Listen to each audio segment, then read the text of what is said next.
বাংলাদেশের তরফ থেকে ব্যাক টু ব্যাক 88 জায়গায় হিন্দুদের ওপর আক্রমণ চালাচ্ছিল। ব্যাস, এর ঠিক পরে ওদিকে পাল্টা বাংলাদেশের একদম সীমান্ত দখল শুরু হয়ে গেছে এবং যা পরিস্থিতি তৈরি হয়েছে তাতে কিন্তু ভারত খুব সম্ভবত চট্টগ্রামের আশেপাশে বাংলাদেশের বিরুদ্ধে কোনো বড় গেম শুরু করে দিয়েছে। ওদিকে এর মাঝেই খালিস্তানি লিডার জাস্টিন ট্রুডো, যে একসময় ভারতে খালিস্তান বানাতে চেয়েছিল, আজ এমন অবস্থা হয়েছে যে কানাডায় দখল হয়ে যেতে পারে যে কোনো দিন। এবং তার সাথেই কিভাবে এখন ভারতীয় নৌবাহিনী আমেরিকাকে খোঁচা দিয়ে সোজা রাশিয়া থেকে ভয়ঙ্কর অস্ত্র নিয়ে আসছে, যা মোতায়েন হবে বাংলাদেশের পাশে বঙ্গোপসাগরে। সবটাই জানবো আজকের এই ভিডিওতে। তবে তার আগে অবশ্যই আমাদের চ্যানেলটিকে সাবস্ক্রাইব করে আমাদেরকে সাপোর্ট করবেন। তো বন্ধুরা, আমাদের প্রথম আপডেট রয়েছে কানাডাকে নিয়ে, যেখানে ট্রাম্পের তরফ থেকে তো খোলাখুলি বার্তা দিয়েছে যে ট্রাম্প কানাডার দখল নিয়েই ছাড়বে।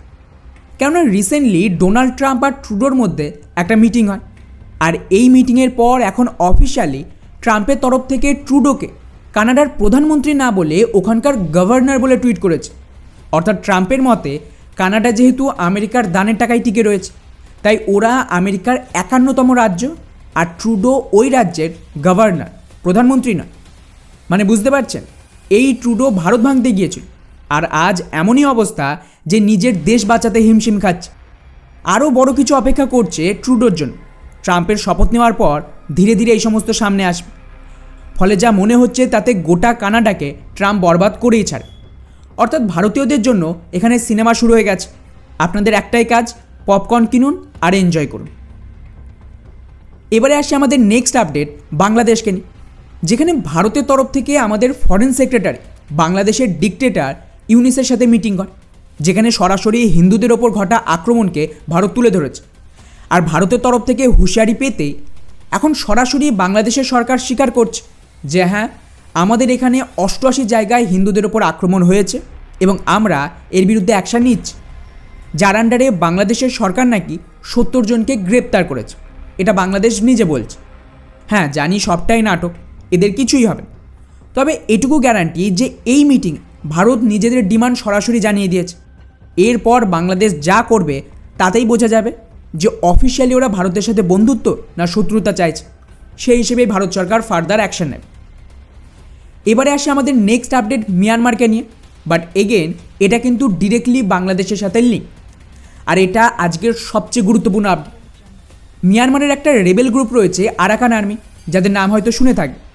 তো তাদের তরফ থেকে আচমকায় বাংলাদেশ সীমান্ত বরাবর মিয়ানমার আর্মির যে শেষ পোস্ট ছিল তারও দখল করে নিয়েছে, যার ফলে এই মুহূর্তে বাংলাদেশের সীমান্ত বরাবর 271 কিলোমিটারের লম্বা এরিয়া এবং এই যে পুরো রাখাইন স্টেট, এটা আরাকানদের দখলে চলে গেছে। ইন্টারেস্টিং ব্যাপার হলো, এই আরাকান আর্মির সাথে ভারত কিন্তু কিছু মাস আগে একটা চুক্তি করে এসেছে, যেখানে এদের তরফ থেকে ভারতকে ফুল সাপোর্ট দিয়েছে যে ওরা ভারতের বিরুদ্ধে নয়, এবং ভারত মিয়ানমারে যা পোর্ট আর ডেভেলপমেন্টের কাজ করছিল তাতে ওরা বাধা দেবে না, এবং ভারতীয় ওয়ার্কার্স এবং ভারতীয় প্রজেক্টের যে সুরক্ষা তার দায়িত্ব ওরা নিচ্ছে এই রিজনে। অন্যদিকে এই আর্মি কিন্তু বাংলাদেশের আবার চরম শত্রু, ওরা বাংলাদেশকে পছন্দ করে না।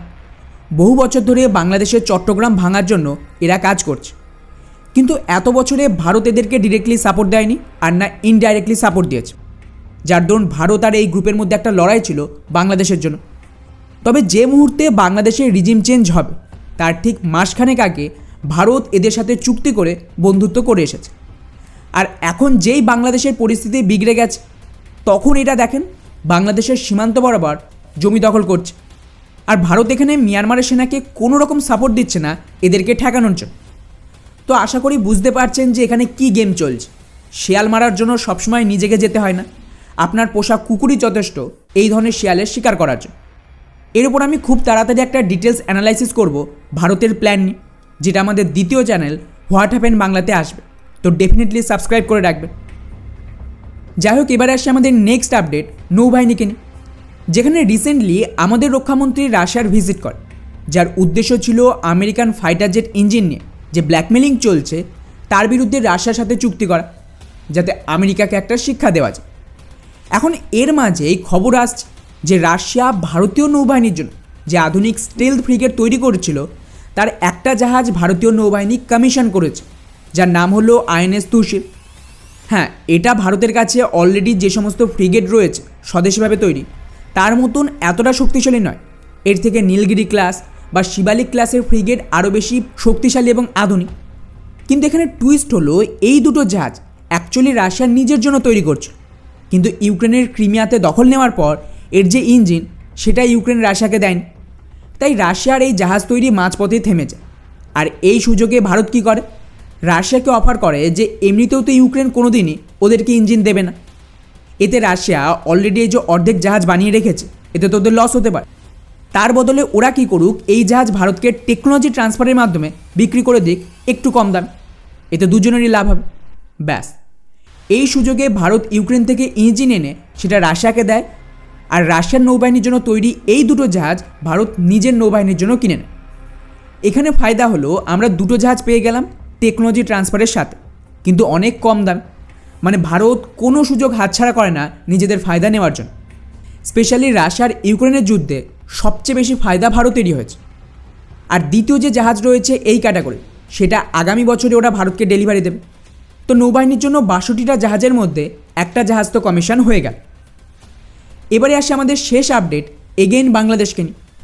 রিসেন্টলি বাংলাদেশের তরফ থেকে তাদের বাইরাক্তার ড্রোনকে ভারতের বিরুদ্ধে মোতায়েন করেছিল, যার উপর আমি আপডেট দিয়েছিলাম। কিন্তু এখন এই ড্রোন ভারতের চিকেন নেকের ইনফরমেশন কালেক্ট করে মেঘালয়ের দিকে মুভ করেছে, ওখানে সীমান্তে নজর রাখার জন্য। আর যেমনটা আমি শুরু থেকেই বলছি, এখানে বাংলাদেশ পাকিস্তানের আইএসআইয়ের একটা যুগলবন্দি রয়েছে এই রিজিয়নে ম্যাপিং করার জন্য, যাতে এটাকে কাজে লাগিয়ে ভবিষ্যতে এখানে টেরর অ্যাটাক করানো যায়। যদিও এখন বাংলাদেশের সরকার ভয় পাচ্ছে যে ভারত যেন কোনো বড় অ্যাকশন না নেয়, তাই ওরা অফিশিয়ালি দাবি করছে যে না, আমরা ভারতের বিরুদ্ধে ড্রোন ব্যবহার করছি।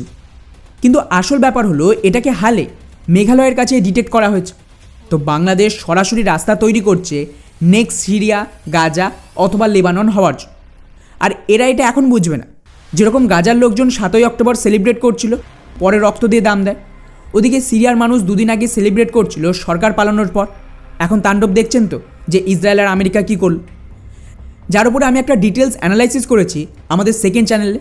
ডেফিনেটলি ভিডিওটা দেখতে পারেন আর চ্যানেলটাও সাবস্ক্রাইব করে নেন। আর এই সেম গেম এখন বাংলাদেশেও চলছে। তো বন্ধুরা, এই ছিল আমাদের আজকের টপ 5 আপডেট। এটা আপনাদের কেমন লাগলো নিচে অবশ্যই কমেন্ট করে জানাবেন। জয় হিন্দ।